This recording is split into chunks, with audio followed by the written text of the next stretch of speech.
จงมาพาตะอาโนโมทนาจิมมุลาสัทธาผู้ข้าตั้งหลายที่ได้มาทำบุญเนื้อตานในที่ข้ากาละวันเนนานจงจักมีเจ้งแต่เดเลโย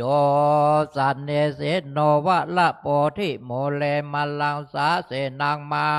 หันติงวิจัยโยสัมโพธิมากันจิงอานานตัญญาโนโยโลกุตตโมตังปันนามามีพุทธังตังปันนามามิธรรมังตัง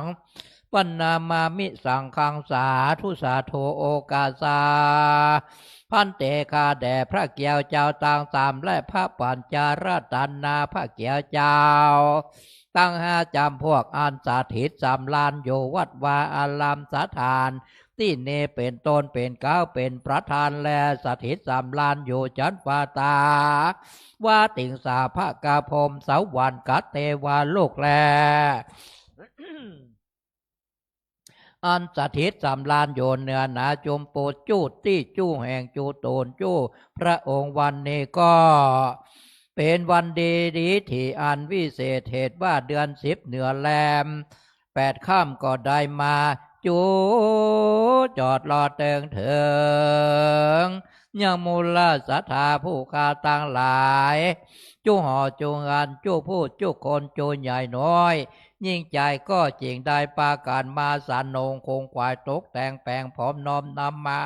อย่างตูปาบุผาลาจาดวงดอกข้าวตอกดอกไม้ไฟแจนและโอตานนพัตตาหารและน้ำสาร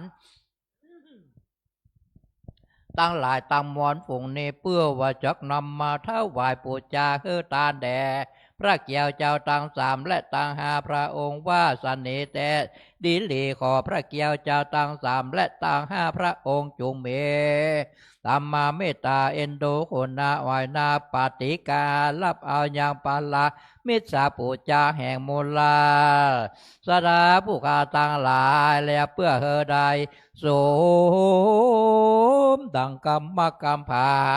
ท่านาแห่งมูลสัทธาผู้ข้าตั้งหลายว่าสันนิแต่เดเลบนยาลายสีอันนี้มามีมากเมื่อมูลาสดาผู้กาตั้งหลา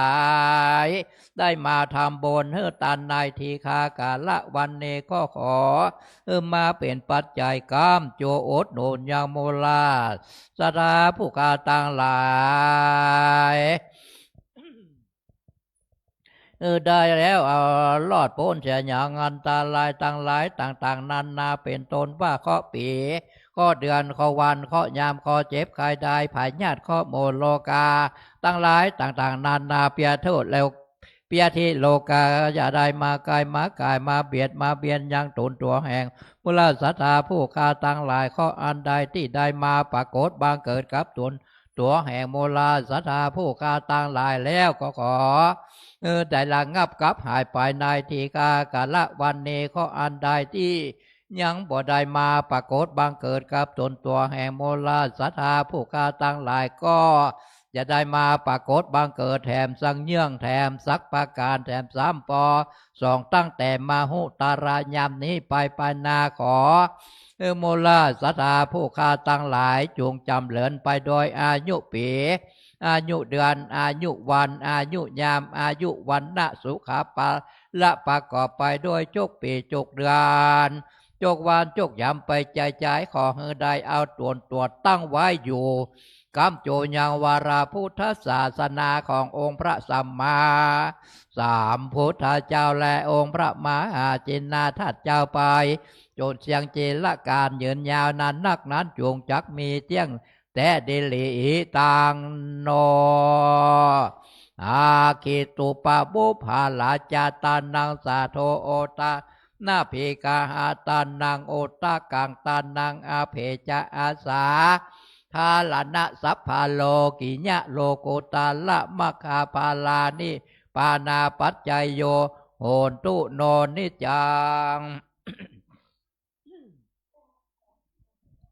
อิมินาสกาเลนะตังอิมินาสกาเลนะ ตังธรรมังอภิปูชยามะอิมินาสกาเลนะ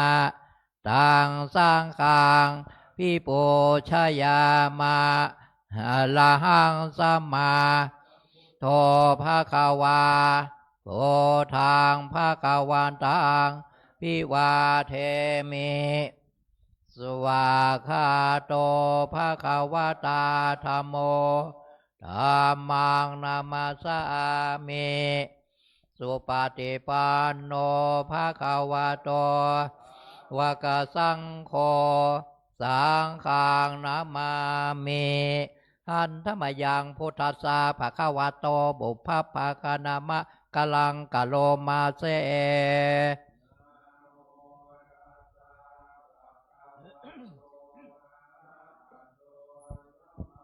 สัมพุทธัสสะนะโมตัสสะภะคะวะโตอะระหะโตสัมมาสัมพุทธัสสะนะโมตัสสะภะคะวะโตอะระหะโตสัมมาสัมพุทธัสสะอันธมยังพุทธาภิตุติงกะโลมาเสภะคะโตอะระหังสัมมาสัมพุทโธเวชาจาลานาสัมปันโนคาโตโลกาเวโทอานุตตโลโปลิสาธรรมกาลาเทสาทาเทวมนุษย์สังอิมังโลกังสะเทวกังสะมาลกังสะพรหมกังสัสมานาพรามเนงสัเทวมโนสังสายาอภิญญาอิกตวาปเวเทเสโยธรรมังเทเสเสอาทิกันนางมัชเชกัลยานางนิโยชานาการระยานางสัทธังสัพพยัญชนาง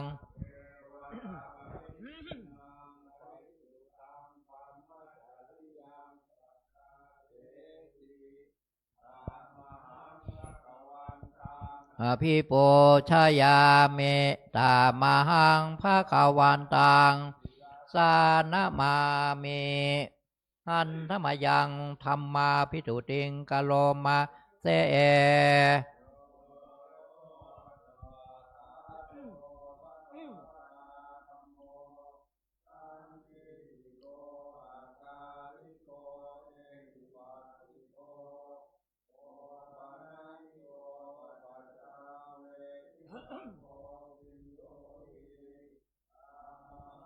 ธัมมังอภิปูชยามิ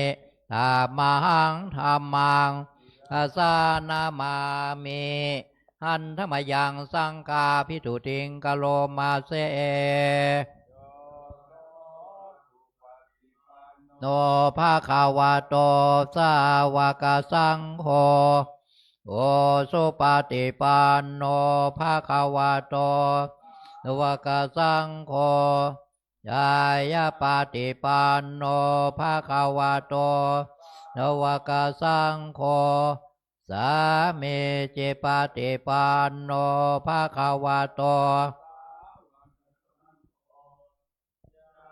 ตังจตาเลโปลิสายุคาเนอาทาโปลิสาโปคาลา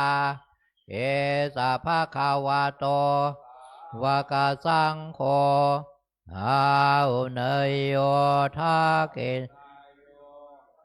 กินายโยนุตตาลังปุญญาเขตังโลกาสาธรรมหังสังฆังพิปูชยามิมหังสังฆังศิลาสานามามินะโมตัสสะภะคะวะโตอะระโตสัมมาสัมพุทธัสสะนะโมตัสสะ โตอะระหะโตสัมมาสัมพุทธัสสะนะโมตัสสะภะคะวะโตอะระโตสัมมาสัมพุทธัสสะพุทธังสารนังกาเมธัมมังสารนังกัสสะเมขังสารนังกัสสะเมโตเตยามโอทังสารนังกัสสะเมโตเตยามธัมมังสารนังกัสสะเมโตเตยามสังฆังสารนังกัสสะเมตาเตยามมิตาเตยามเปธัมมังสารนังกัสสะเมเตยามเปทะ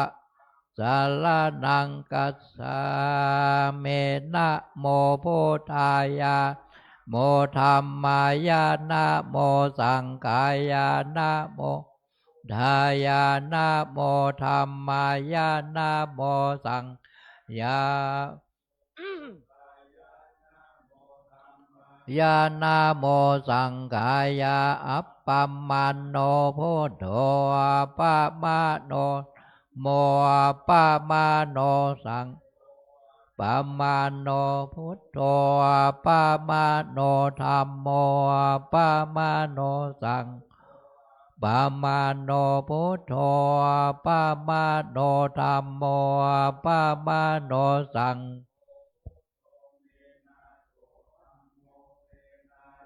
สังโฆเมนาโตกัมมาทานังเมนาทังกัมมาทานาตา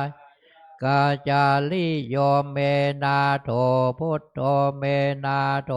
ธัมโมนาโถสังโฆเมนาโถ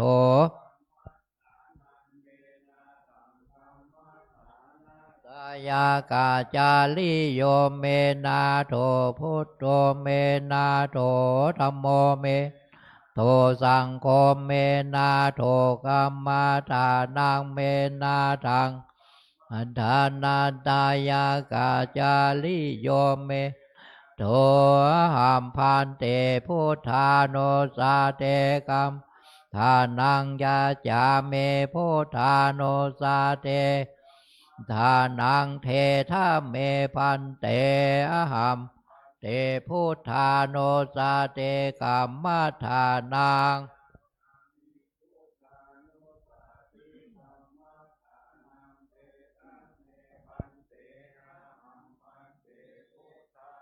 สาเตกัมมัทานัง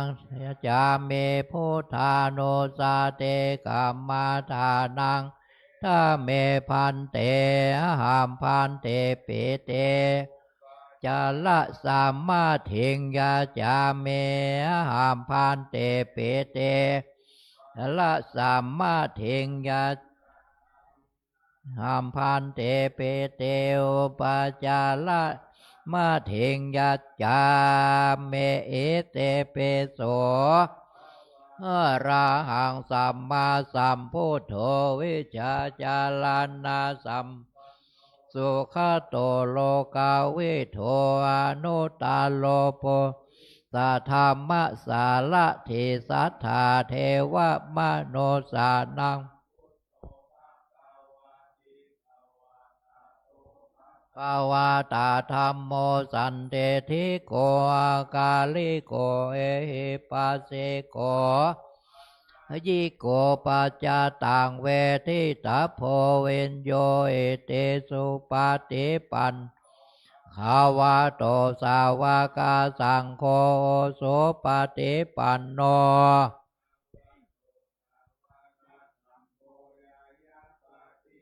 โนภาคาวะโตสาวกสังโฆสามเมเจปฏิปันโนโตสาวกสังโฆยะที่ทางจัตตาลิโพลิสายุคาถ้าโพลิสาโปกาลายสาภาคาวะโต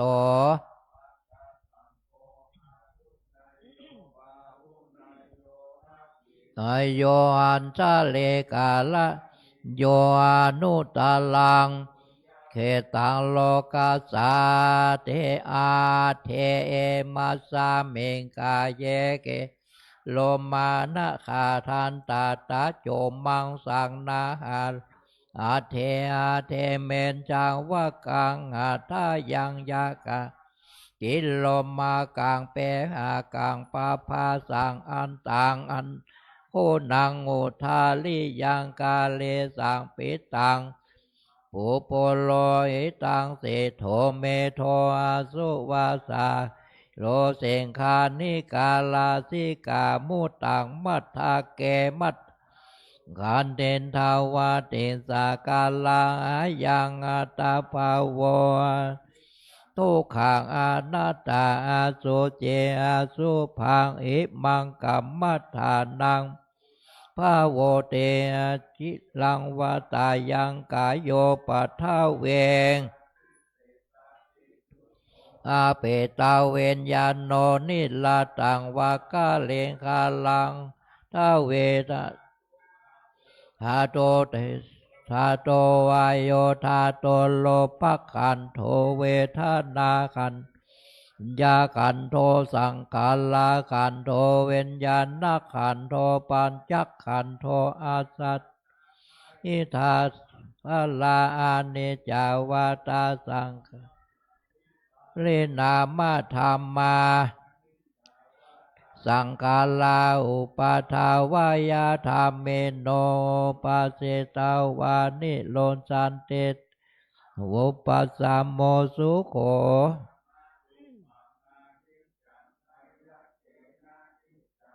ตานิปานังโลปัง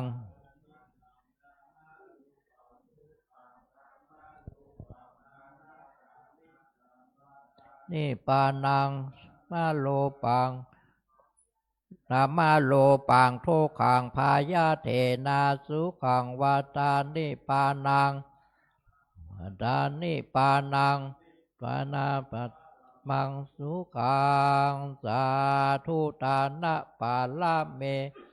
โนตานาอุปปาลาเมสัมปันโนตานาปาลามาตาปาลาเมสัมตามายเตกาโลนาโมทิตาอุเบกาปาลาเมสัมปันโน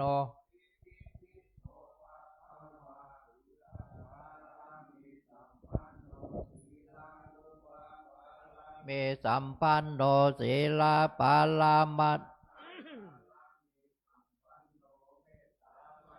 กาโลนาโมทิตาอุเบกาปาลาเมสัมปันโนอิติปิโสลาเมสัมปันโนเนกามาโอปาปาลาเมสัมปันโนเนกามา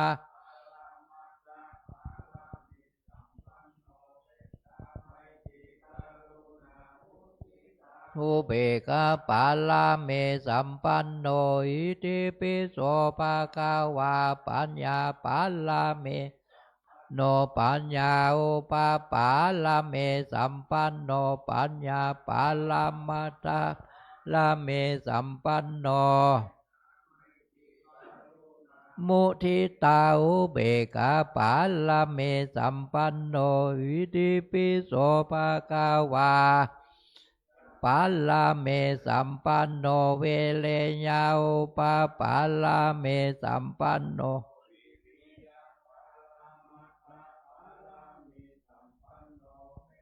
มอยเตกาโลนาโมทิตาอุเบกาปาลาเมสัมปันโนปิโสภะคะวาขันเตปาลาเมสัมปันโนขันเต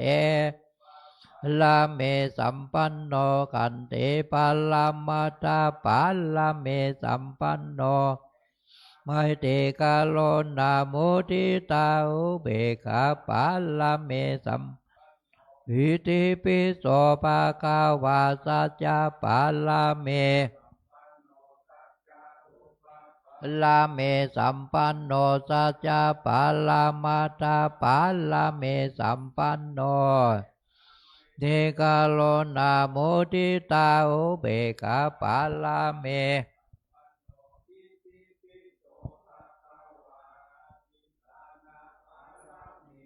ปันโนอาเทธานาอุปปาลาเมสัมปันโนอาเทธานา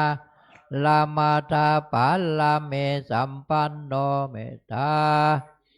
ลุนนาโมทิตาอุเบกขาปาลาเมสัมปันโนปิโสภาคาวาเวตาปาลาเมสัมปันโนเมตตาลาเมสัมปันโนเมตตาปาลามาตาปาลาเมสัมปันโนเมตตาลุนาโมทิตาอุเบกขาปาลาเมสัมปัน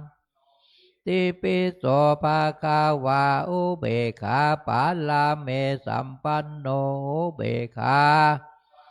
ลาเมสัมปันโนอุเบกขาปาลามาตาปาลาเมสัมปัน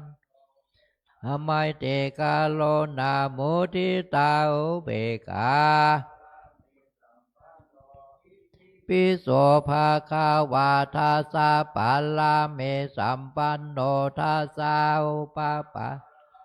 สัมปันโนทาสาปาลามาตาปาลาเมสัมปันโนเมตตา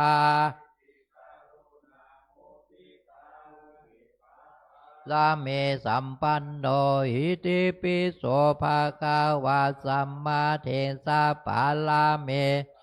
โนสัมมาเทสาอุปปาลาเมสัมปันโนสัมมาเทสามาตาปาลาเมสัมปันโนเมตตาลุนาโมทิตาอุเบกขาปาลาเมสัมปันโนนิโสภาคาวาพุทโธพุทโธตาเทโกโนเอเตเปโสภาคาวาอิติปิ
ครับทุกคนทุกการพอบเข้าใจกันครับเรื่องกับสองกับสาม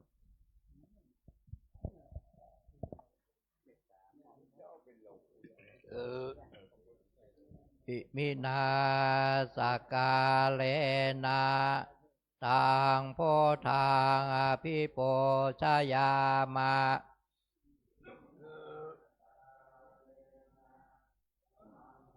อังอภิโปชยามะอิมินาสกาเลนะ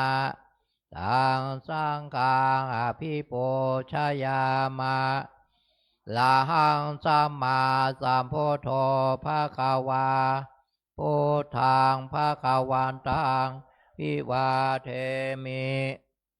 สวากขาโตภะคะวะตาธัมโมธัมมังนามัสสามิสุปฏิปันโนภะคะวะโต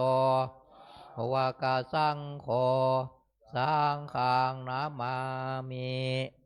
ครับคณะสัตยาทั้งหลายทุกคนทุกท่านกราบท่านพระคุณเจ้าคุณพร้อมเดียวกันนะครับกับ1 2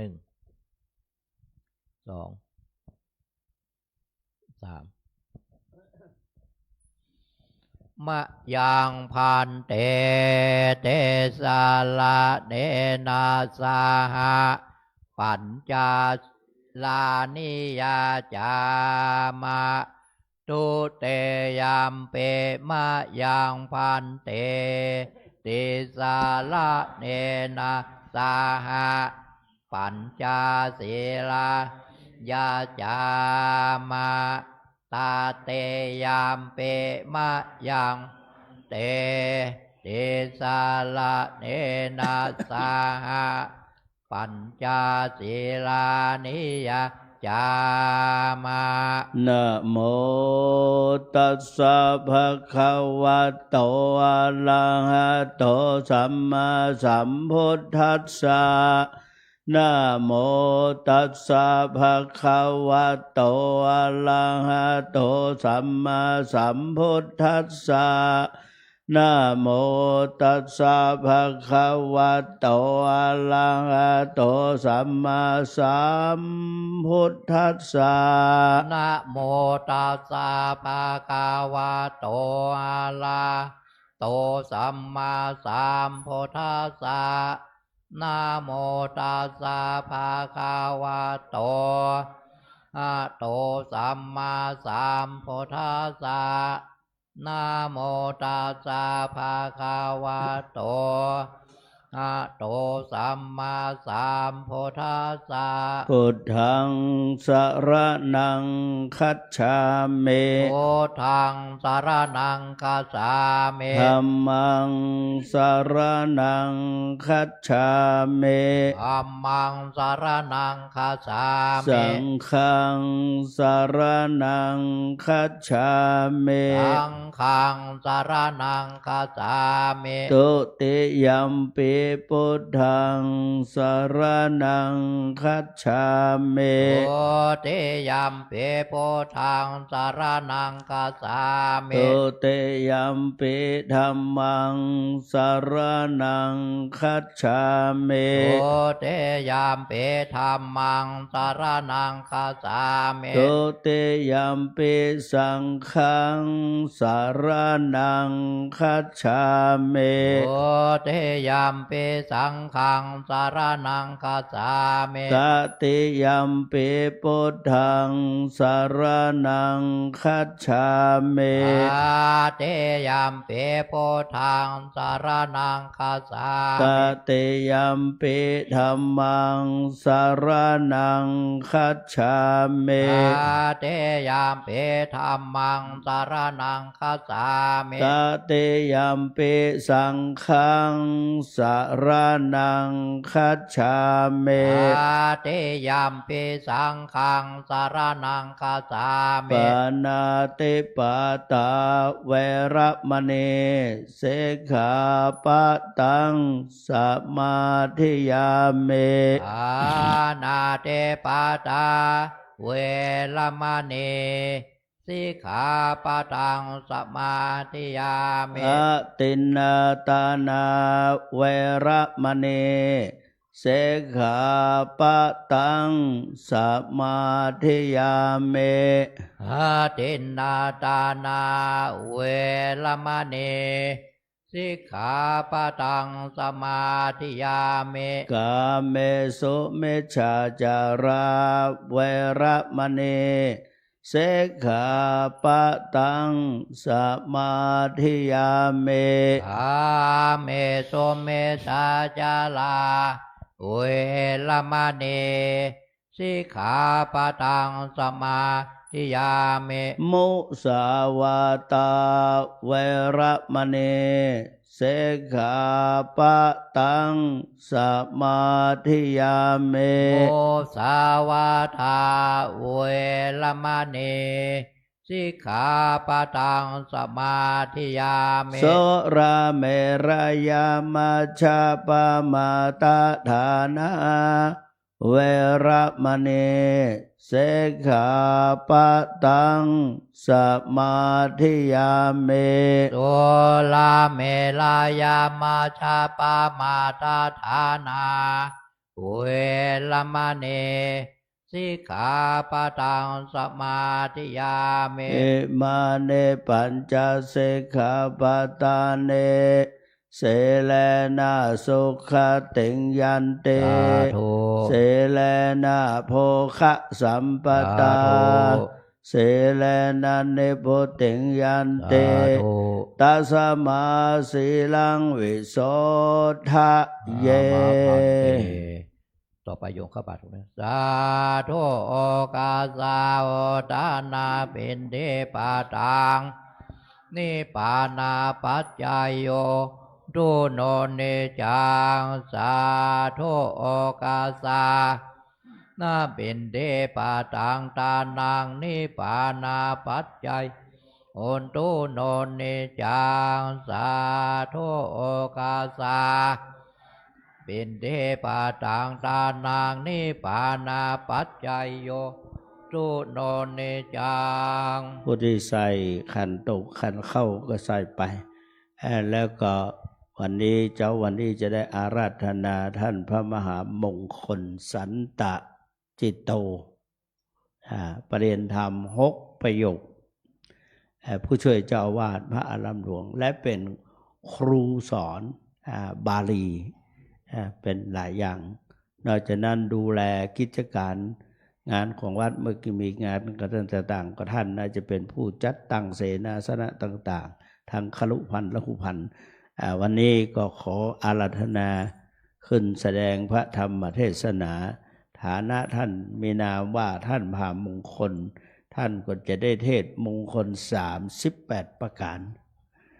ประเด็นนี้ถึงกันตัวใดแล้วก็วันนี้ก็ขอตั้งใจฟังเป็นไหนอ๋อนะอันนี้บนขึ้นสุธรรมะ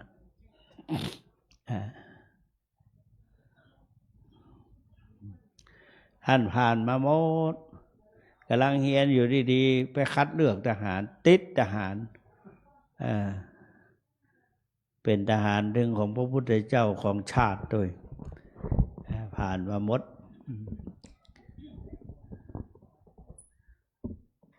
แล้วก็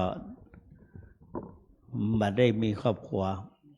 ผลสุดท้ายก็ให้มาบวชแถมไม่เฮียนต่อสอบได้แถมเพราะนั้นอาราธนาธรรม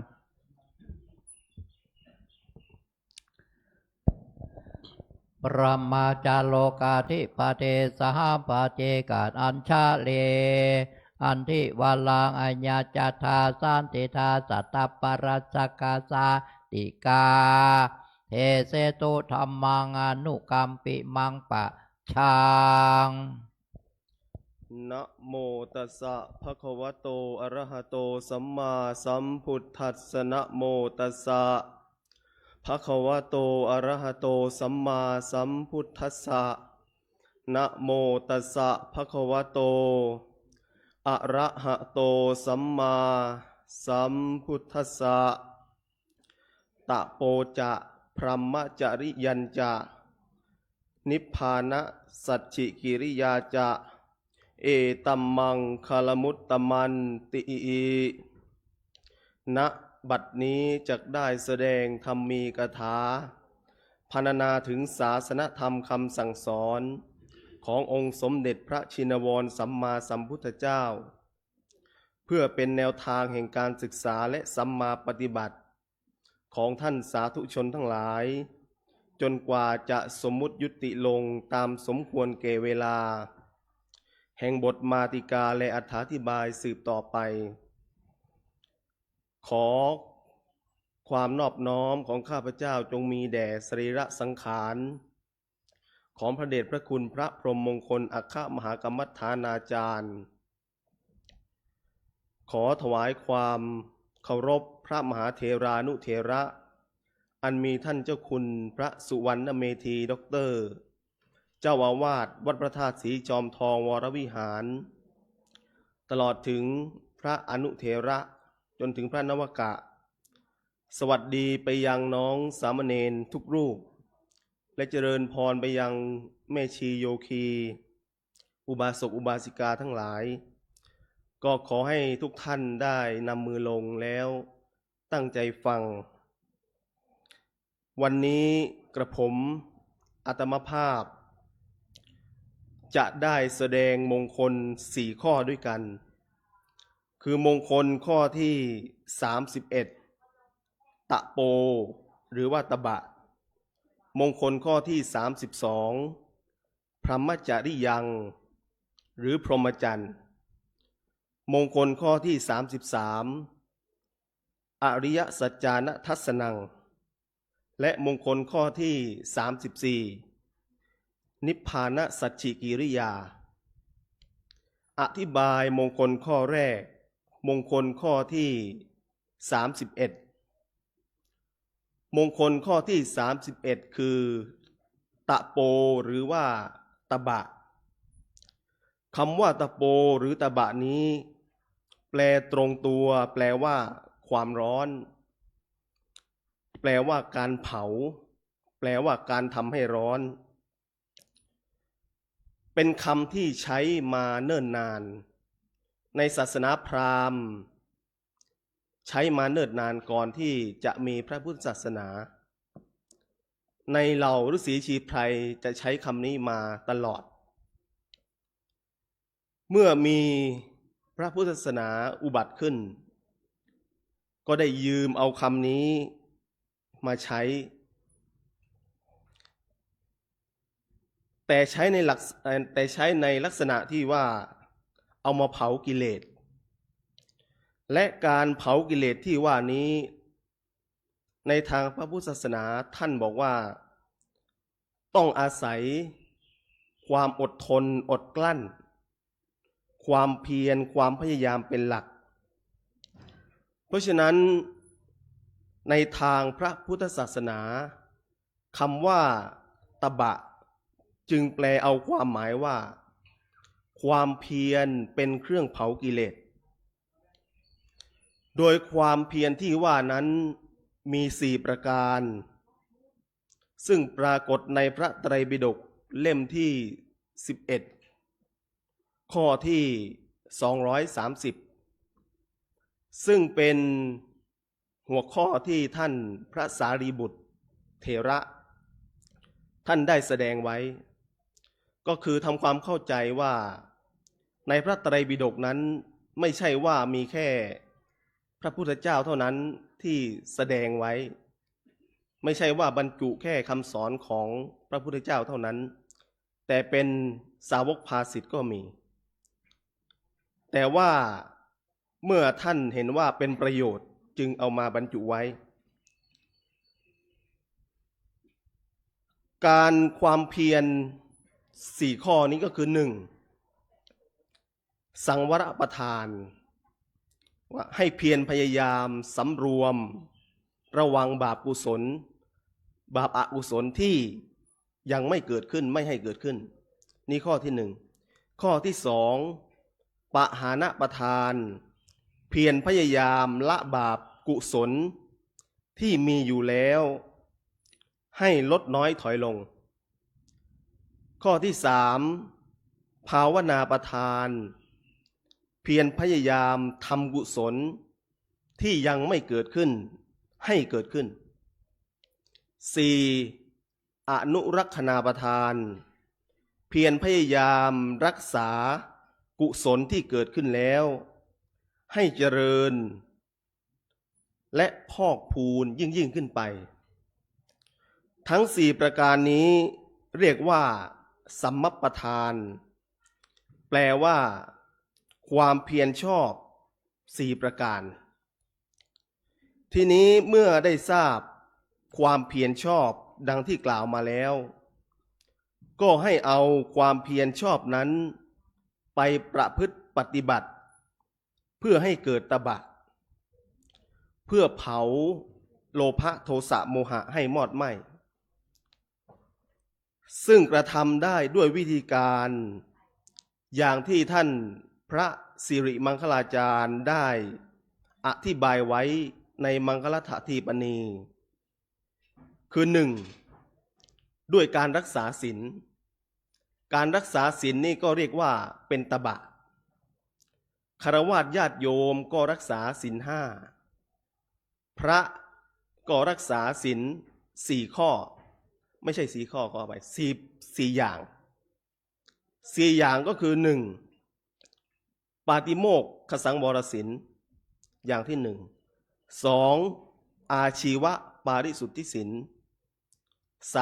3อินทริยสังวรศีลและ4ปัจจยสนิสิตศีล นี่คือศีล4ประเภทที่พระสงฆ์จะต้องรักษา ไม่ใช่รักษาแค่ศีลอุปาติโมกข์อย่างเดียว ข้อที่สองรักษาอุโบสถกรรม อุโบสถกรรมนี่ก็จัดเป็นตบะอย่างหนึ่งของคฤหัสถ์ญาติโยมทั้งหลาย ก็คือศีล8นั่นเอง 3. การร่วมกันศึกษาเล่าเรียนตามคำสอนขององค์สมเด็จพระสัมมาสัมพุทธเจ้า อันนี้ก็เป็นตบะ การศึกษาเล่าเรียนนี่หมายความว่าศึกษาเล่าเรียนนักธรรมอภิธรรมก็ดี การปฏิบัติธรรมร่วมกันก็ดี หรือการมาฟังธรรมร่วมกันก็ดี เรียกว่าการร่วมกันศึกษาเล่าเรียนตามคำสอนขององค์สมเด็จพระสัมมาสัมพุทธเจ้า ในข้อนี้มีพระบาลีที่บอกไว้ว่าสมัคคานังตะโปสุโข ความเพียรของชนทั้งหลายผู้ที่พร้อมเพรียงกันเป็นความสุขนี้เป็นข้อที่3ข้อที่4ธุดงค์นี้เป็นตบะอย่างหนึ่งของพระซึ่งมีมานานแล้วและไม่ได้เป็นวินัยเพราะฉะนั้นจึงไม่มีข้อบังคับหรือว่ามีบทลงโทษถ้าพระสงฆ์ไม่ได้ประพฤติตามข้อที่5ตบะก็คือหิริและโอตตปะในมงคลในมังคลฐาธิปนีท่านแสดงข้อที่5ไว้ว่าคือการสำรวมอินทรีย์แล้วท่านก็ยกพุทธพจน์ในหิริสูตรมาแสดงไว้ซึ่งองค์สมเด็จพระสัมมาสัมพุทธเจ้าพระองค์ทรงเปรียบเทียบว่าถ้าต้นไม้มันมีเปลือกที่ไม่ดีมีเปลือกมีกระพี้ที่ไม่ดีแก่นเนื้อแก่นอื่นๆมันก็จะไม่ดีไปด้วยเปรียบเหมือนกับบุคคลถ้าไม่มีหิริและโอตตัปปะเป็นเบื้องหน้าแล้วคือถ้าหิริและโอตตัปปะไม่ดีการสำรวมในอินทรีย์คือตาหูจมูกลิ้นกายใจก็จะไม่ดีไปด้วยเมื่อการสำรวมอินทรีย์ไม่ดีศีลก็ไม่ดีเมื่อศีลไม่ดีสมาธิก็ไม่ดีเมื่อสมาธิไม่ดีปัญญาก็ไม่ดีเมื่อปัญญาไม่ดียะถาภูตญาณทัสสนะคือการเห็นตามความเป็นจริงของสิ่งทั้งปวงนั้นก็ไม่ดีเพราะฉะนั้นในข้อที่5นี้หิริและโอตตัปปะจึงเป็นสิ่งที่สำคัญทั้ง5ประการนี้ท่านแสดงไว้เป็นแค่ตัวอย่างเพื่อให้ทราบว่าการบำเพ็ญตบะเป็นเช่นไรมีลักษณะอย่างไรแต่ถ้าจะให้พูดให้มากข้อขึ้นไปอีก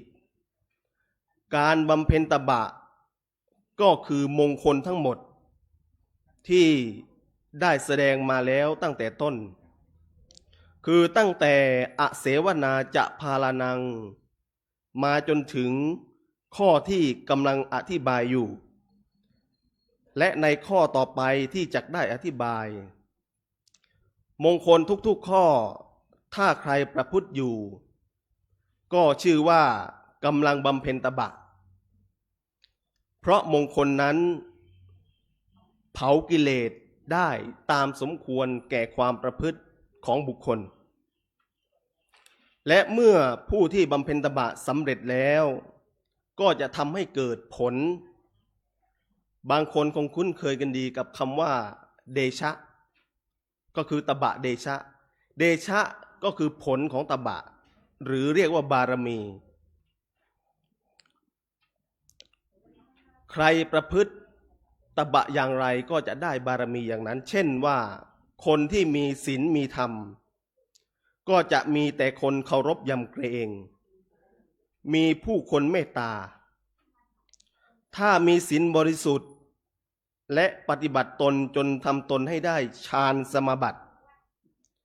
ก็สามารถจะเหาะเหินเดินอากาศหรือแสดงฤทธิ์ได้อย่างนี้เป็นต้น และเพราะเหตุที่การบำเพ็ญตบะทำให้คนถึงประโยชน์ คือสวรรค์หรือมรรคผลนิพพานได้ ฉะนั้นการบำเพ็ญตบะจึงจัดเป็นมงคลอย่างนี้ นี้เป็นข้อว่าด้วยตบะในมงคลข้อที่31มงคลข้อที่32พรหมจาริยังหรือพรหมจรรย์แปลว่าการประพฤติอันประเสริฐแปลว่าการประพฤติที่ทำให้เจริญยิ่งขึ้นไป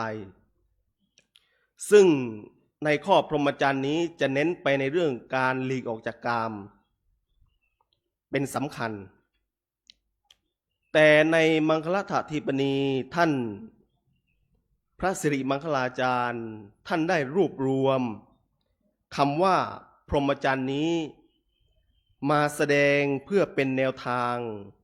ในการทำความเข้าใจไว้10ประการซึ่ง10ประการนี้ปรากฏในพระไตรปิฎกซึ่งมาทั้งในชาดกและทั้งในพระสูตรก็คือ1ทานการให้นี่ก็เรียกว่าเป็นพรหมจรรย์เหมือนกัน2ไวยาวัจจะการขวนขวายสร้างความดีทุกอย่างก็เรียกว่าประพฤติพรหมจรรย์3เบญจศีลก็คือศีล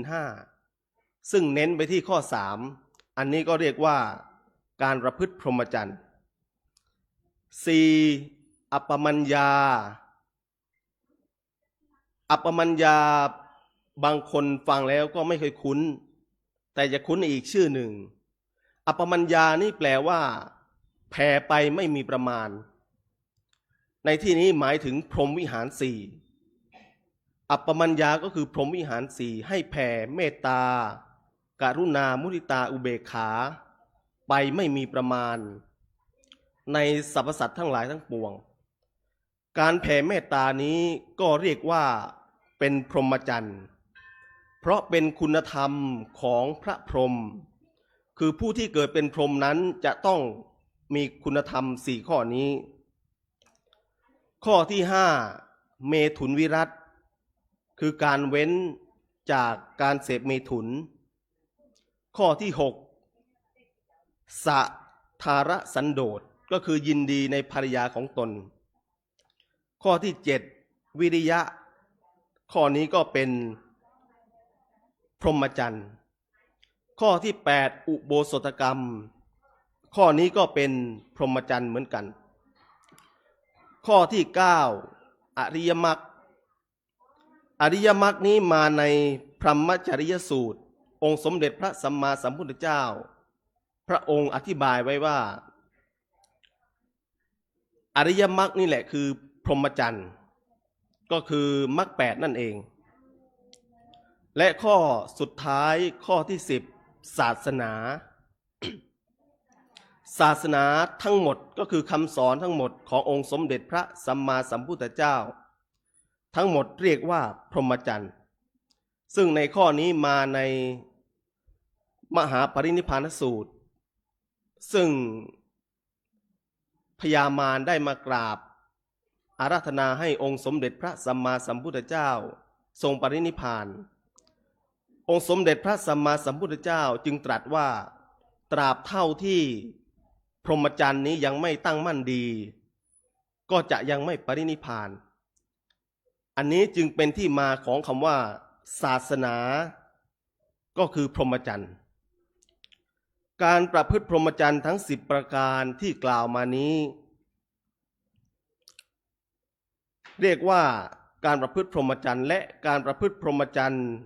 นี้ท่านพรรณนาว่ามีอานิสงส์ที่ผู้ประพฤติปฏิบัติสามารถปรารถนาได้เช่นว่าเกี่ยวกับเรื่องของศีลอุโบสถก็ดีหรือศีล5ก็ดีท่านอธิบายไว้ว่าถ้าใครมีศีลที่บริสุทธิ์ คนนั้นเรียกว่าประพฤติพรหมจรรย์ได้ชั้นต้นคนที่ประพฤติพรหมจรรย์ได้ชั้นต้นจะปรารถนาเทพนิกายชั้นใดชั้นหนึ่งก็ได้คำว่าเทพนิกายก็คือสวรรค์กามาวจรชั้นใดชั้นหนึ่งได้ทั้งนั้นแต่ถ้าใครมีศีลบริสุทธิ์แล้วสามารถทำสมาบัติ8ให้เกิดขึ้นได้คนนั้นเรียกว่าประพฤติพรหมจรรย์ได้ชั้นกลางคนที่ประพฤติพรหมจรรย์ได้ชั้นกลางย่อมจะไปเกิดเป็นพรหมผู้ประเสริฐตามหัวข้อส่วนถ้าใครมีศีลบริสุทธิ์แล้วเจริญวิปัสสนากรรมฐานจนบรรลุเป็นพระอรหันต์คนนั้นเรียกว่าประพฤติพรหมจรรย์ได้ชั้นสูงสุดย่อมเข้าถึงบรมสุขอันเกษมคือพระนิพพานและด้วยเหตุเป็นต้นดังพรรณนามานี้การประพฤติพรหมจรรย์ท่านจึงจัดว่าเป็นมงคลข้อหนึ่งในมงคล38ประการดังพรรณนามาชนี้มงคลข้อที่33อริยสัจจานทัสสนังคำว่าอริยสัจจานทัสสนังนั้นแปลได้2ความหมายคือความหมายที่หนึ่งแปลว่าการเห็นสัจจะอย่างที่พระอริยเจ้าทั้งหลายมีพระพุทธเจ้าเป็นต้นทรงเห็นมาแล้วความหมายที่สองแปลว่าการเห็นความจริงอันประเสริฐทั้งหลายทั้งสองความหมายนี้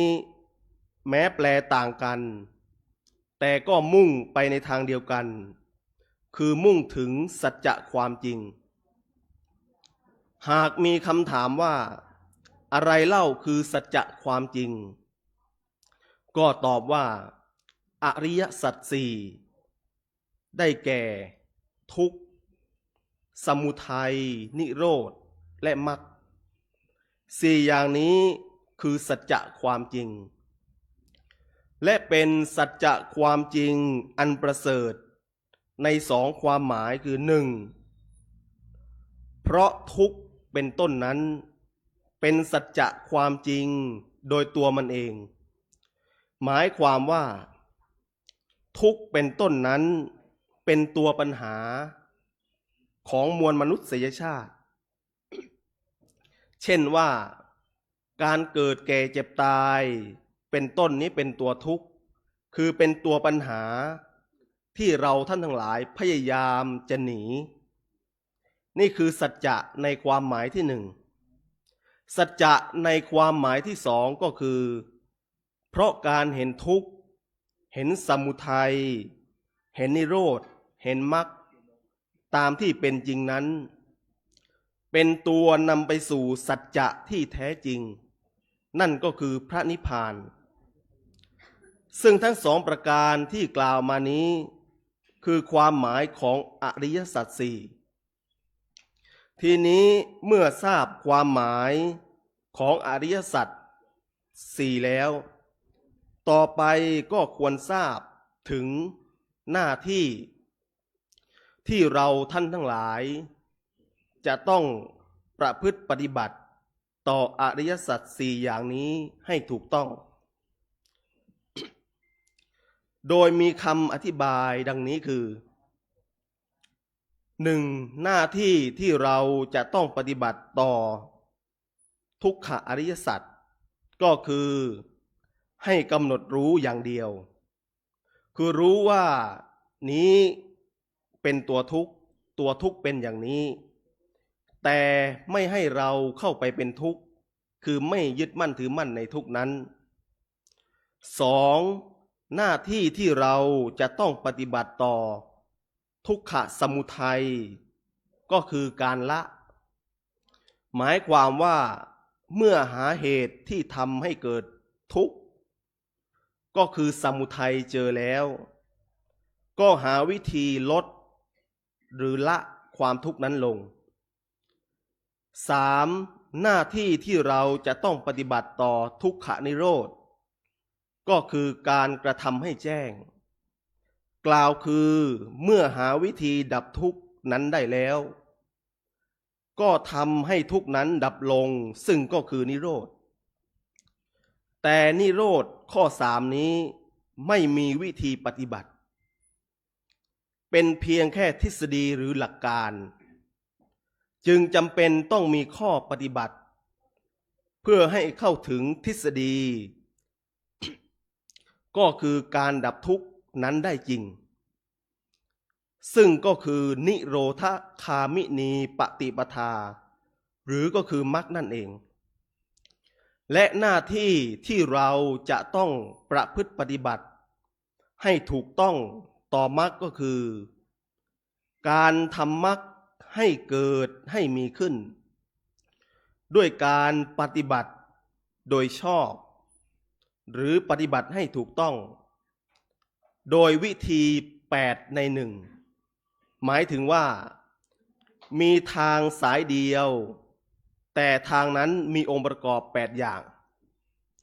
หรือเรียกสั้นๆว่ามรรคมีองค์8ก็คือ1สัมมาทิฏฐิให้มีความเข้าใจที่ถูกต้องก็คือความเห็นชอบนั่นเอง2สัมมาสังกัปปะเมื่อเข้าใจถูกต้องแล้วก็ให้มีความดำริหรือความคิดจดจ่ออยู่กับเป้าหมายนั้นๆก็คือสัมมาสังกัปปะการดำริชอบข้อที่3สัมมาวาจาให้มีวาจาชอบพูดให้ถูกต้องในทำนองคลองธรรมข้อที่4สัมมากัมมันตะการงานชอบทำการงานอะไรก็ทำด้วยสุจริตข้อที่5สัมมาอาชีวะการเลี้ยงชีพชอบก็คือไม่คดโกงเป็นต้น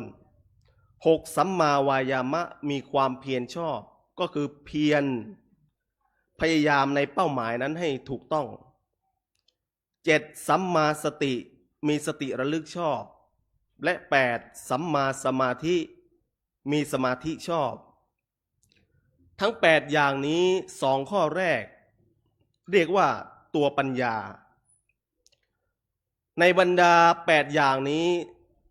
ถ้าข้อที่1ก็คือเป้าหมายถูกต้องข้อที่เหลือจะถูกต้องไปเองทั้งหมดอย่างเช่นคนที่บวชมาแล้วเพื่อที่จะปฏิบัติเพื่อดับทุกข์ถ้ามีเป้าหมายเพื่อดับทุกข์ความดำริอื่นๆก็จะดีไปด้วยความดำริก็จะอยู่ในการดับทุกข์วาจาก็จะอยู่ในหนทางของการดับทุกข์การเลี้ยงชีพความพยายามสติสมาธิก็จะอยู่ในการดับทุกข์ไปด้วยและทั้ง8อย่างนี้นั้นเป็นของเกื้อหนุนกันเป็นวงกลมหมายความว่าสัมมาทิฏฐิสัมมาสังกัปโปจะหนุนลงมาเรื่อยๆจนถึงสัมมาสติก็จะหนุนสัมมาสมาธิและสัมมาสมาธิตัวนี้แหละจะไปหนุนสัมมาทิฏฐิอีกทีหนึ่งเป็นวงกลมอย่างนี้ไปนี้เรียกว่ามรรค8เมื่อเราท่านทั้งหลายทราบหน้าที่ที่เราจะต้องประพฤติปฏิบัติต่ออริยสัจสี่ดังที่ได้อธิบายมาแล้วต่อไปก็จะได้อธิบายเพื่อให้ทราบว่าการเห็นอริยสัจมีประโยชน์อย่างไรทำไมองค์สมเด็จพระสัมมาสัมพุทธเจ้าจึงจัดว่าเป็นมงคลข้อนี้ก็อธิบายได้2อย่างคือ1เพราะการเห็นอริยสัจทำให้ดับทุกข์ได้หมายความว่าเมื่อเราประพฤติตามอริยสัจทุกข์ทั้งปวงจะสงบระงับลงได้อย่างสิ้นเชิงทั้งในปัจจุบันวันนี้2การเห็นอริยสัจหากไม่สามารถที่จะดับทุกข์ได้สิ้นเชิงในปัจจุบันวันนี้ก็จะเป็นอุปนิสัยนำเราท่านทั้งหลายให้ดับทุกข์ได้ในภายภาคหน้า ในเรื่องนี้ก็มีเรื่องภิกษุรูปหนึ่งสมัยก่อนมาสาธกแสดงภิกษุรูปนี้ท่านชื่อว่าจุลปัฏฐกจุลปันธกะ ท่านจุลปันธกะนั้นท่านเป็นคนที่เรียกว่าเกิดมาเป็นคนที่สมองไม่ค่อยดีก็คือว่าถ้าสมัยนี้ก็เรียกว่าความจำสั้นให้ท่องมนต์อะไรท่านก็ไม่สามารถที่จะท่องจำได้แม้แค่คาถาบทเดียวซึ่งมี32ตัวอักษรท่านก็จำไม่ได้จนพี่ชายท่านชื่อว่ามหาปันธกะท่านระอาซึ่งพี่ชายของท่านนั้นเป็นคนเก่งบวชมาแล้วไม่นานก็เป็นบรรลุพระอรหันต์ได้แต่พระจุลปัฏฐกได้บวชมานานปฏิบัติธรรมอย่างไรก็ไม่สามารถที่จะทำให้ตนเองเข้าถึงมรรคผลนิพพานได้อยู่มาวันหนึ่งตอนที่ท่านอยู่ที่อัมพวันซึ่งเป็นวัดของหมอชีวกช่วงนั้นองค์สมเด็จพระสัมมาสัมพุทธเจ้าได้เสด็จไปที่อัมพวันแล้วท่านก็เห็นอุปนิสัยของท่านจุลปัฏฐกซึ่งองค์สมเด็จพระสัมมาสัมพุทธเจ้าท่านได้ระลึกชาติย้อนไปว่าทำไมท่านจุลปัฏฐกนั้นจึงเป็นคนที่ไม่ค่อยฉลาดและปฏิบัติทำอะไรหรือจำอะไรก็ทำไม่ได้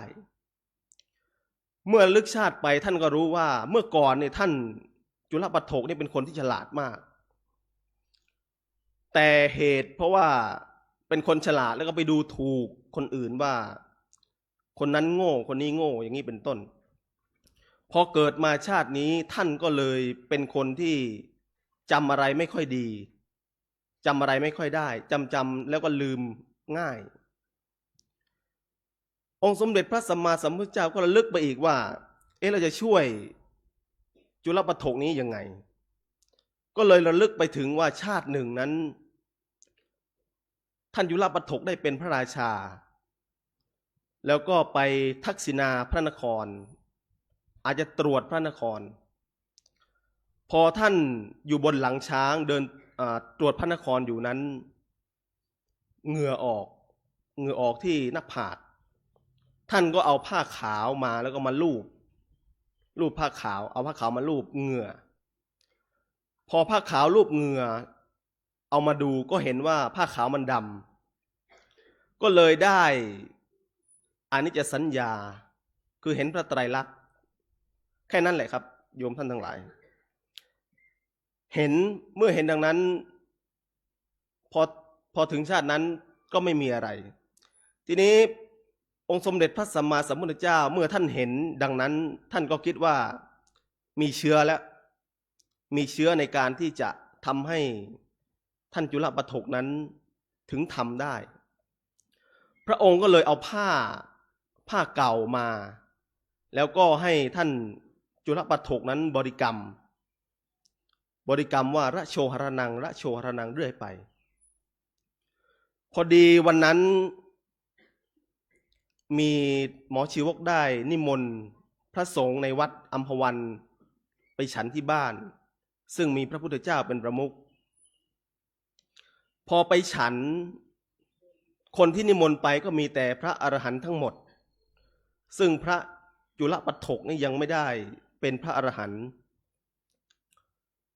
พี่ที่ชื่อว่ามหาปัฏฐกก็เลยทิ้งท่านไว้ที่วัดรูปเดียวส่วนตัวเองแล้วก็พระที่เหลือแล้วก็องค์สมเด็จพระสัมมาสัมพุทธเจ้าก็เสด็จไปที่อัมพวันพอไปถึงนั่งเตรียมพร้อมแล้วหมอชีวกก็มาอังคาดก็คือมาถวายข้าวมารับบาตรเอาข้าวใส่บาตรของพระพุทธเจ้าพระพุทธเจ้าก็ทักขึ้นมาว่าที่วัดยังมีพระอีกรูปหนึ่งอยู่พ พอดีท่านมหาปัฐกซึ่งเป็นพี่ชายอยู่ใกล้ๆก็เลยทูลว่าที่วัดไม่มีพระแล้วพระพุทธเจ้าก็ย้ำว่าที่วัดนั้นยังมีพระอยู่อีกรูปหนึ่งหมอชีวกก็เลยให้คนใช้ไปตามซึ่งช่วงที่กำลังเดินไปย้อนไปนิดนึงช่วงที่กำลังเดินไปบ้านหมอชีวกนั้นท่านจุลปันโถนี่ท่านก็บริกรรมเรื่อยไปแหละระโชหรนังระโชหรนังไม่นาน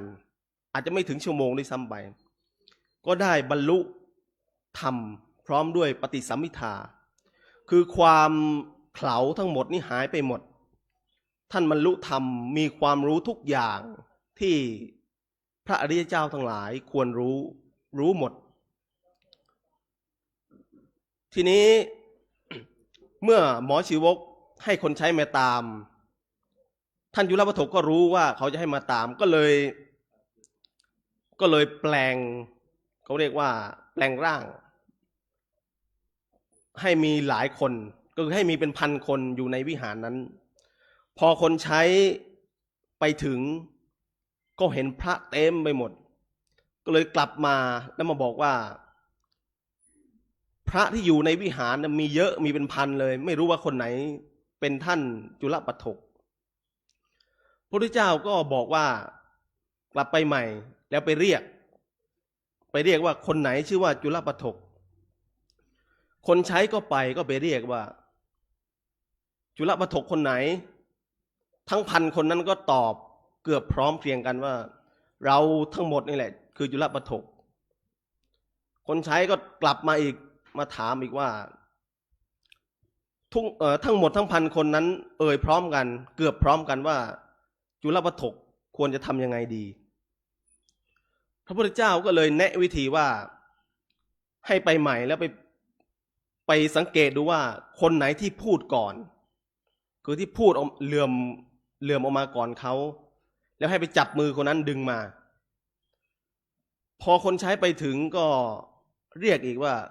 ท่านไหนชื่อว่าจุลปัฏฐกท่านจุลปัฏฐกก็มาเราทั้งหมดนี่แหละคือจุลปัฏฐกแต่มันจะมีเหลื่อมกันนิดนึงคนใช้ก็เลยทราบว่าอ๋อคนนี้แหละคือจุลปัฏฐกก็เลยไปจับมือแล้วดึงมาพอจับมือดึงมาท่านอีก900กว่าก็หายไปซึ่งเป็นนิมิตที่ท่านแสดงให้เห็นว่าเป็นฤทธิ์ว่าท่านบรรลุธรรมแล้วประมาณนี้พอมาก็มาฉันอะไรตามปกติที่แสดงมานี้คือสาระอยู่ที่ว่า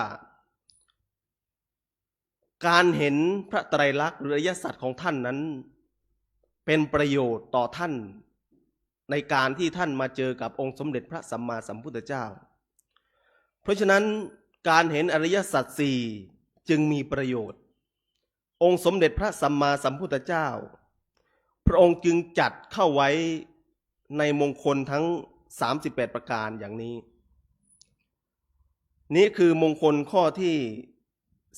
33อริยสัจจานทัสนังการเห็นอริยสัจสี่มงคลข้อสุดท้ายมงคลข้อที่34นิพพานสัจฉิกิริยาแปลตรงตัวว่าการทำให้แจ้งซึ่งพระนิพพานหากแปลแยกคำว่าสัจฉิกิริยานี้จะแปลว่าการทำให้แจ้งก็ได้การทำให้บรรลุผลก็ได้ส่วนคำว่านิพพานในทางพระพุทธศาสนามีไวยพจน์ก็คือชื่อเรียกเกือบ30กว่าชื่อ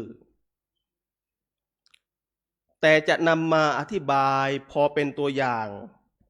สัก4ชื่อซึ่งเป็นชื่อที่เราคุ้นเคยกันดี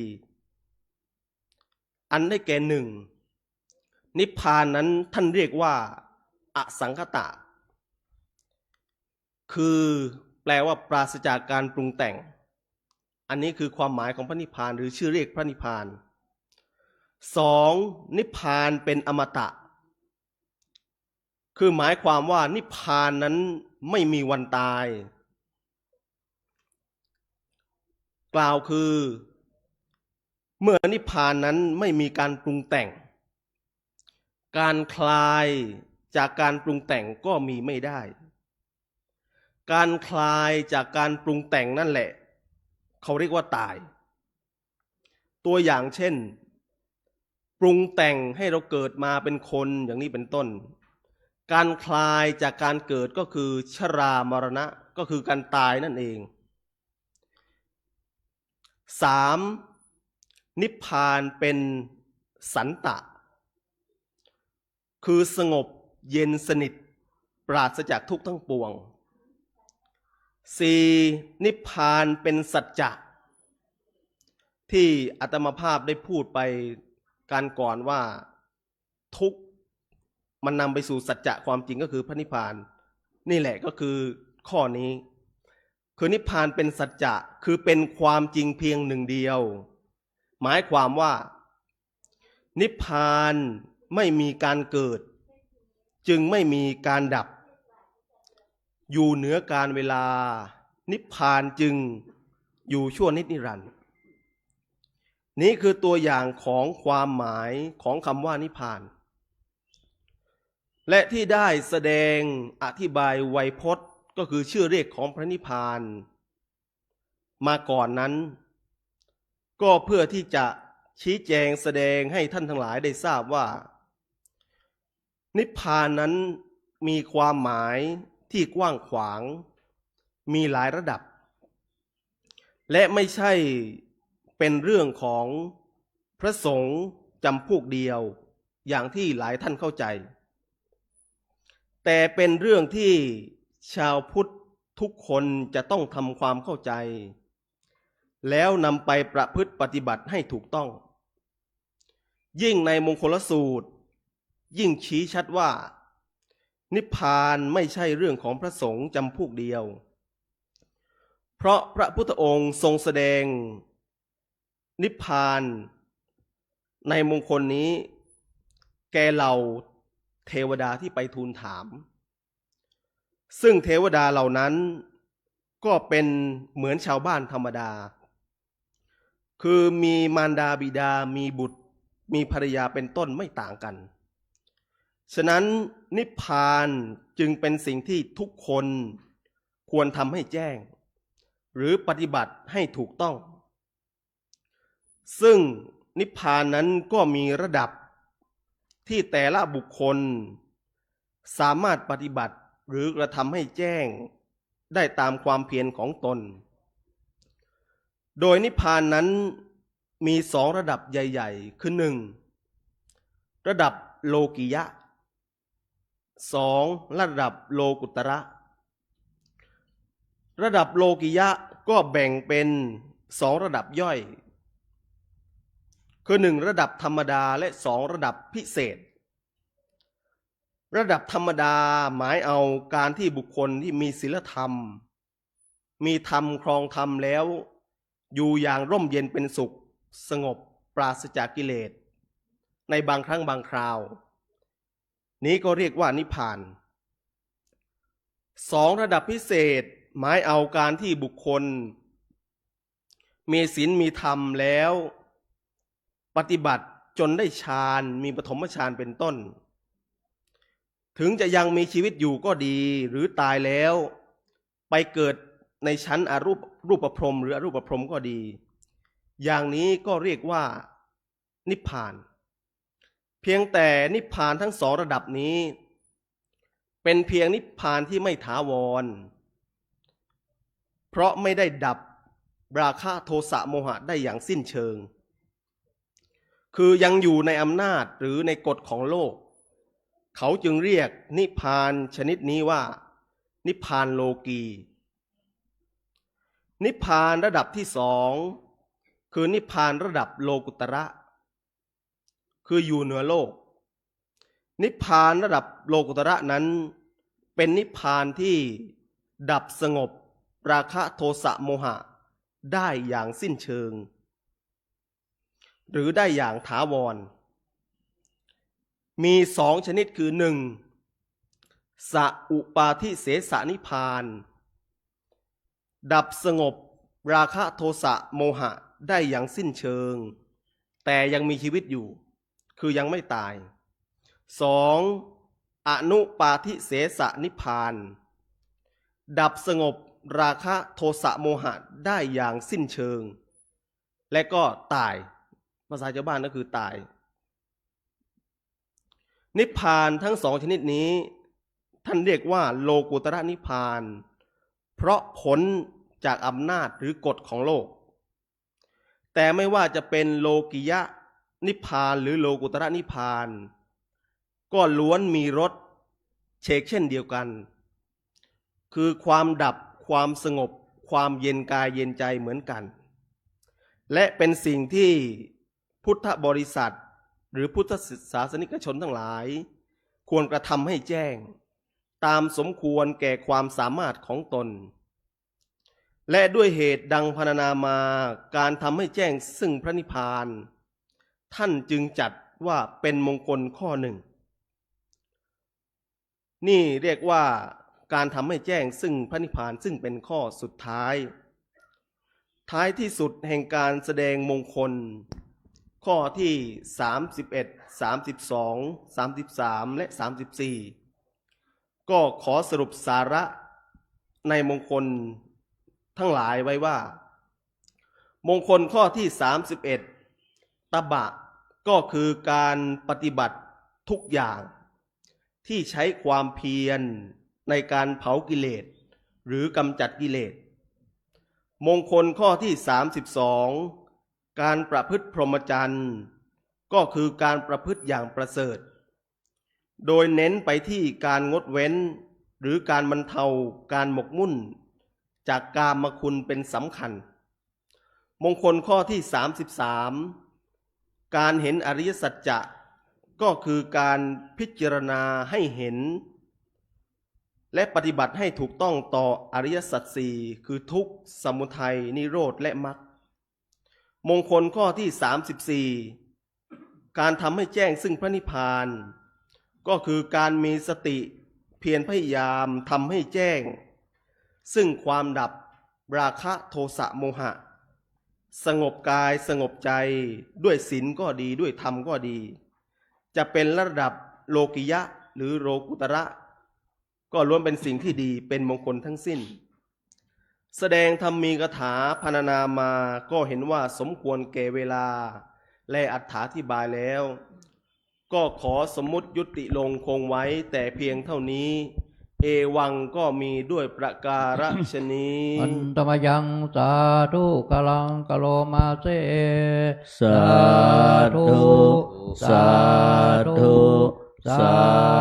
ธุนะโมตัสสะภะคะวะโตอะระหะโตสัมมาสัมพุทธัสสะนะโมตัสสะภะคะวะโตอะระหะโตสัมมาสัมพุทธัสสะนะโมตัสสะภะคะวะโตอะระหะโตสัมมาสัมพุทธัสสะเอติปิโสภะคะวะอะระหังสัมมาสัมพุทโธวิชชาจารณะสัมปันโนสุขโตโลกเวทอนุตตโลปุเรสธัมมาสารเทสัทธาเทวมนุสานังพุทโธภะคะวะเตสวะขาโตภะคะวะตาธัมโมสันติเตโกอากาเลโกเอเฮปัสเสโกปานายเยโกเวริตาโพเวนโยหิเตสุปฏิปันโนภะคะวะโตสาวกสังโฆอุชุปฏิปันโนภะคะวะโตสาวกสังโฆยายะโนภะคะวะโตสาวกสังโฆสามิจิปฏิปันโนภะคะวะโตสาวกสังโฆยะทิดังจัตตาเลปุเรสโยคาเนอัตตาปุเรสปุคคาลาเอสะภะคะวะโตสาวกสังโฆอาหุนายโยปะหุนายโยทักขินาย โยอัญชเลกาลเนโยอนุตตลังเกตาโลกัสสะเตมหากาลเนโกนาโตเอตายาสัพพปานินังโมเลตวาปาลาเมสัพพะปะโตสัมโพเดมุตตมังเอเตนะสัจจวะเจนะโหตุเตชัยยมังคลาชยันโตติยาโมเลสกายานานันเดวตันโนเอวะตวังเวชัยโยโหเฮชัยยสุชัยยมังคเลอัปปลาจิตาปัลลังเกสิเสบาดาเวปกะเลอาเวเสเกสัพพะพุทธานังอาคาปะโตปัมโมดาเตสนาคตังโสมาคาลังสุปาวาสังโฆเดตังโสขันโนโสโมหะโตจะโสเยตังพัมมาจาเลโสปาทักขินังกายกัมมังวาจากัมมังบาราเกนังบาราเกนังเนโนกัมมังปานิเทเตปาดาเกนาปาดาเกนาเนกัตวานาลาพันตาเตปาทักขิเน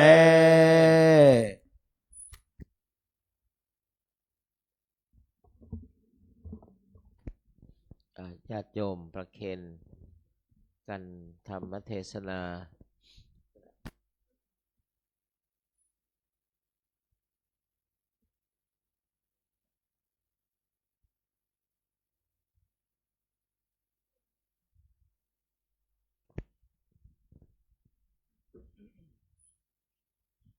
ตูเจ้าดังเขานึกว่ามีไผ่มาวัดมานักอยู่นั่นในศรัทธาเต็มวัดอยู่แหละพ่อสมพงษ์กวีมันน่ะดี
ยะถาวาริวหาปุราปาริปุเรนติสาครังเอวะเมวะอิโตทินังเปตานังอุปกปปติอิชิตังปัตถิตังตุมหังคิปะเมวะสมิจฉตุสัพเพปูเรนตุสังกปาจันโทปนระโสยะถามณิโชติระโสยะถาสัพพิติโยวิวัตชันตุสัพพโรโควินัสสตุมาเตภวัตวันตรายโยสุขีทีขายุโกภวะอภิวาทนสิริสะนิจจังวุธาปัจจายโนจัตตารโอธรรมาวัฏันติอายุวันโนสุขังพะลัง สาธุ สาธุ สาธุ กลับนาสตาทั้งหลายช่วยกันยกกันเข้าแล้วก็บาตรมาถวายท่านพระคุณเจ้าครับ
เนนรูปไหนไม่ได้ถาดยกมือขึ้นนะครับ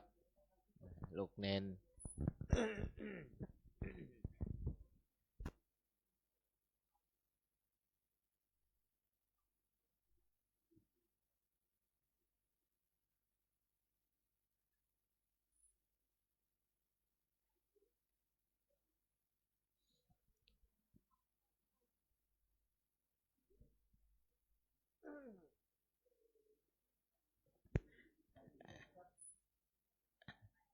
อันนั้นบัตรเนนก็คุณพ่อเนนถ้าบะหมี่ก็ตั้งไว้นะ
ครับ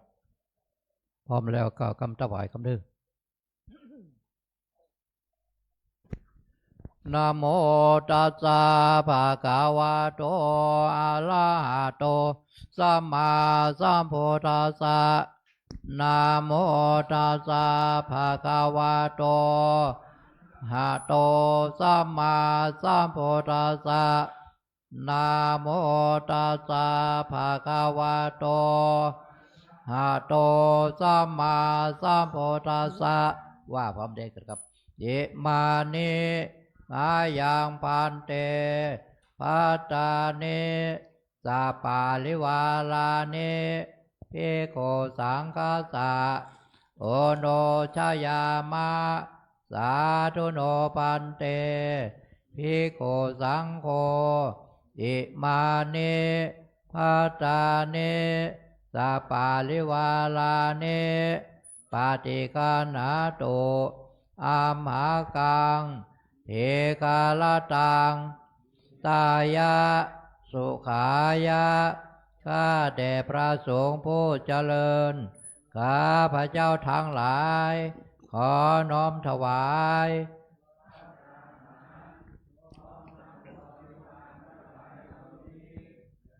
พระภิกษุสงฆ์ขอพระภิกษุสงฆ์จงรับภัตตาหาร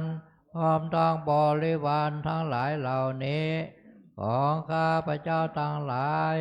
เพื่อประโยชน์และความสุขความเจริญแก่ข้าพระเจ้าทั้งหลายตลอดกาลนานเถิด สาธุนิมนต์เจ้าคุณ ยักเคพันเตสังโฆปฏิชานาตุขอพระสงฆ์ทั้งปวงจงรับทราบบัดนี้ ได้มีทายกทายิกาผู้มีจิตศรัทธาน้อมนำมาถวายภัตตาหารมาเป็นสังฆทานแด่พระภิกษุสงฆ์ในวาดนี้อันว่าสังฆทานนี้สมเด็จพระพุทธองค์ทรงมีพระบรมพุทธานุญาตให้แจกการตามบรรดาที่มาถึงฉะนั้นพระสงฆ์ทั้งปวงจะเห็นสมควรหรือไม่เห็นสมควรก็ถ้าหากเห็นว่าไม่เป็นการสมควรและไซร้ก็ขอจงโปรดทักท้วงขึ้นในท่ามกลางระหว่างสงฆ์อย่าได้เกรงใจหากเห็นว่าเป็นการสมควรแล้วขอจงเป็นผู้นิ่งอยู่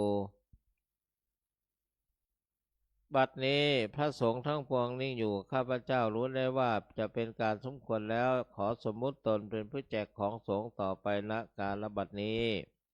นะโมตัสสะภะคะวะโตอะระหะโตสัมมาสัมพุทธัสสะนะโมตัสสะภะคะวะโตอะระหะโตสัมมาสัมพุทธัสสะ นะโมตัสสะภะคะวะโตอะระหะโตสัมมาสัมพุทธัสสะอะยังปัทมะภาโคมหาเถระสะปาปุณาติส่วนที่หนึ่งย่อมถึงแก่พระมหาเถระผู้อยู่เหนือข้าพเจ้าอวเสสาภาคาอัมหากังปาปุนันติส่วนที่เหลือย่อมถึงแก่ข้าพเจ้าทั้งหลายคือเถระมัชฌิมะตลอดจนดาวกะรูปสุดท้ายตลอดจนบรรดาสามเณรทั้งหลายคือหัดญาติโยมอุบาสกอุบาสิกาแม่ชีโยคีผู้ประพฤติวัดปฏิบัติธรรมทั้งหลาย ตลอดถึงสัตว์เดรัจฉานทั้งหลายเตยถาสุขังปริพุนจันตุขอให้ท่านทั้งหลายเหล่านั้นจงบริโภคตามความสุขความสบายเถิด สาธุ สังเคนารุจติสังเคนารุจติสังเคนารุจติ ก่อนที่จะรับพรก็จะได้ขออาราธนาด้วยเจ้าคุณพระศรีศิลปาจารย์ที่ปรึกษาเจ้าคณะภาค7ได้ประกาศโครงการต่างๆ ภายในวัดนี้ก็ขอนิมนต์ กราบถวายความเคารพพระเดชพระคุณท่านเจ้าคุณสุวรรณเมธีและพระเถระทุกรูปขอเจริญพรคณะญาติโยมแม่ชีโยคี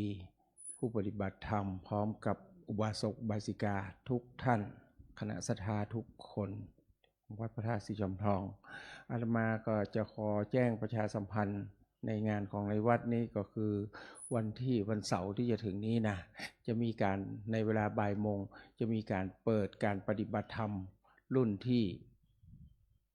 7กับที่8แล้ว7รุ่นที่7นะปฏิบัติธรรมทุกวันเสาร์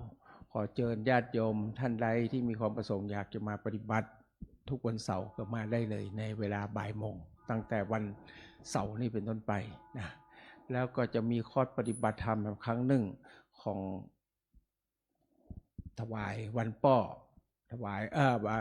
พระบาทสมเด็จพระเจ้าอยู่หัวในเดือนนี้ละคือวันที่26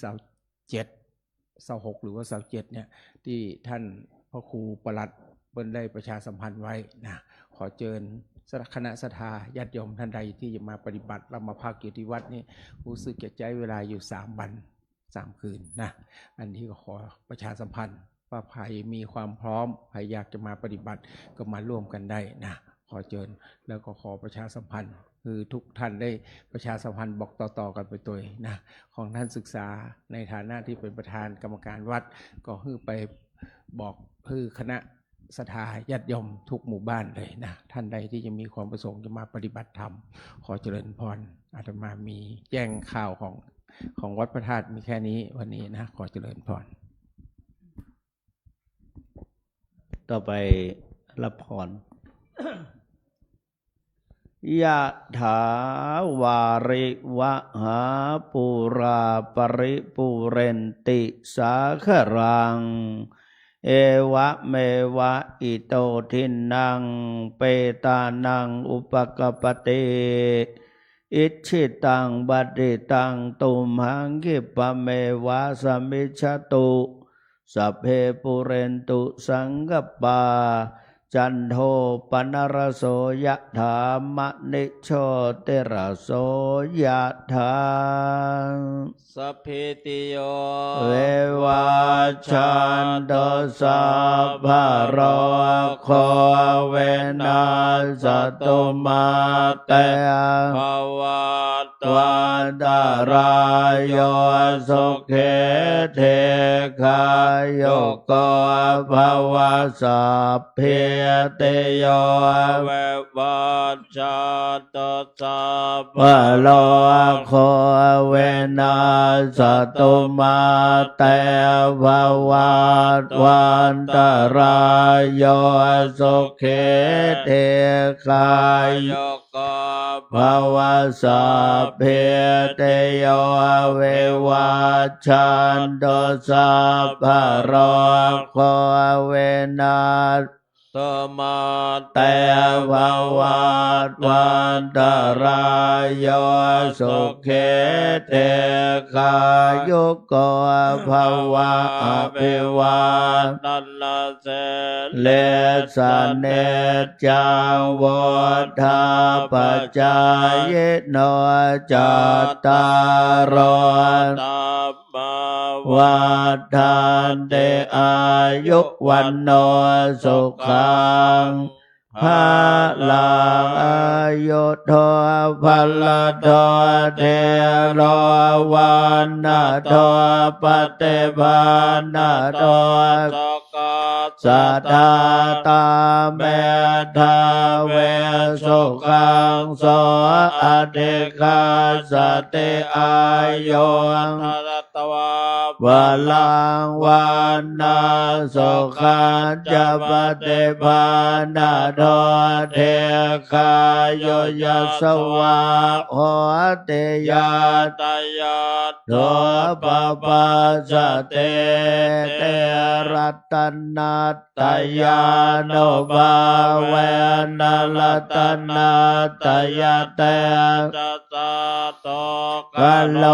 ขพยาเวลาโสกาสัตตุจุปัตถวาอเนกา อัตตราย ยาเปเวนัสสันตุอาเสสัตโตชยเสติทานังลาภาโส เทภะ กายาสุขังพลังสิเลอายุจวันโนจะบคังบทเท จยสวา สัตวาสาจะอายุจะเชวเสเทภวันตุเตภวตุสัพพมัง กาลังรัก ขันตุสัพพะเทวตาสัพทานุภาเวนัสตาโสเทภวันตุเตภวตุสัพพมัง กาลัง โดสัพพะเทวตาสัพพะธรรมานุภาเวนัสตาโสเทภวัน ตุเต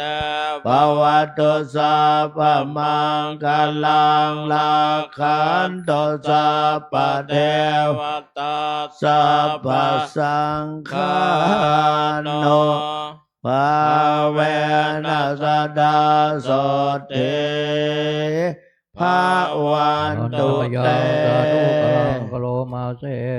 สาธุสาธุสาธุครับต่อไปขอเชิญทุกท่านนั่งสมาธิเจริญภาวนาต่อไปครับ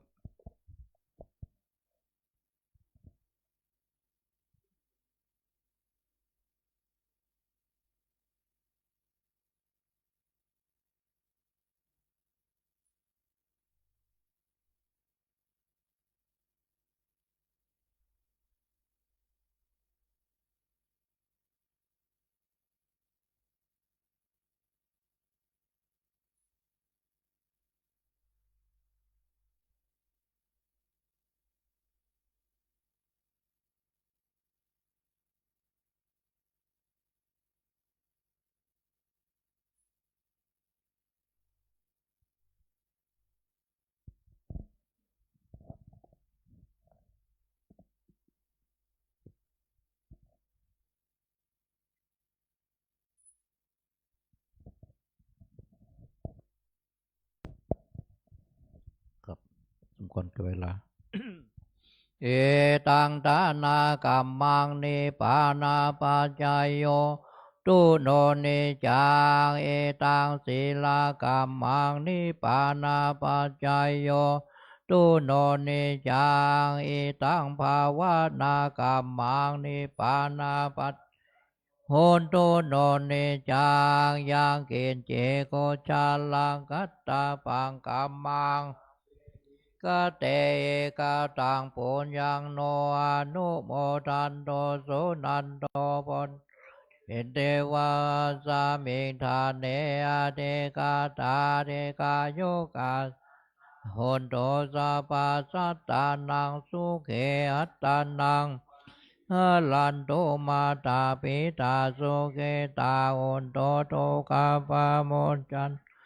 เวญาติกาสุเขตาโหนโตโตกาปะโมจจันโต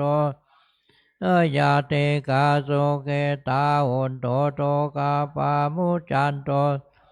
ปิสาสะเปญากาสะเปเปตาสุเขตาโหนโตโตกา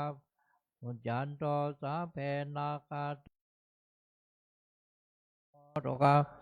หุนจันโตสาเพเตวาสุเกตาหนโตโตกาปะโตสาเพอาจาริโยปัจจายาอาหนโตโตกาปะมุจันโตสัพพะสามปัตเตนังจันโตโววันตามิพุทธาสัพพะเมโตสังฆามาตาเมวันมิธรรมังสัพพะเมโตสังฆามาตาเมวันเทวันตาเมสังฆา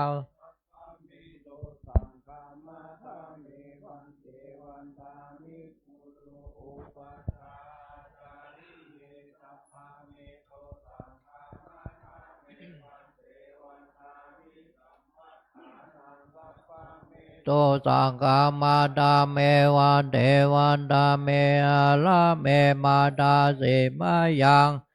เมโตสังฆามาตาเมวันเทวันตาเมเจติยาสัพพังสัพพะตาเตสิทธิกาสาเลลาตาโตมาโพเทง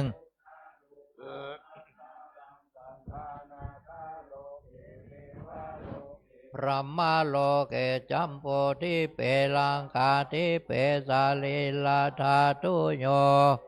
ธาตุโยอระหันตาธาตุโยเจติยังโกติจตุลาเสติสาหาเสตมะกันเตเปสัมปตาเจติยังอาหังวันตาปะโสครับต่อไปขอเชิญทุกท่านวันตาน้อยรูปเหมือนหลวงปู่แล้วก็ท่านเจ้าคุณทุกตนทุกองค์ครับวันตามิพันเตสัพพะปาลาทังตาเมพันเตระมะยังกาตังปนยังสามินาตาพังสามินากาตังปนยังไมหังตาพังสาธุสาธุอนุโมทามิในนามของพระสงฆ์ถึงหมดได้ขอกล่าวคำว่าจัตตาโลธรรมาวัฏันติอายุวันโนสุขังพระลังสาธุสาธุ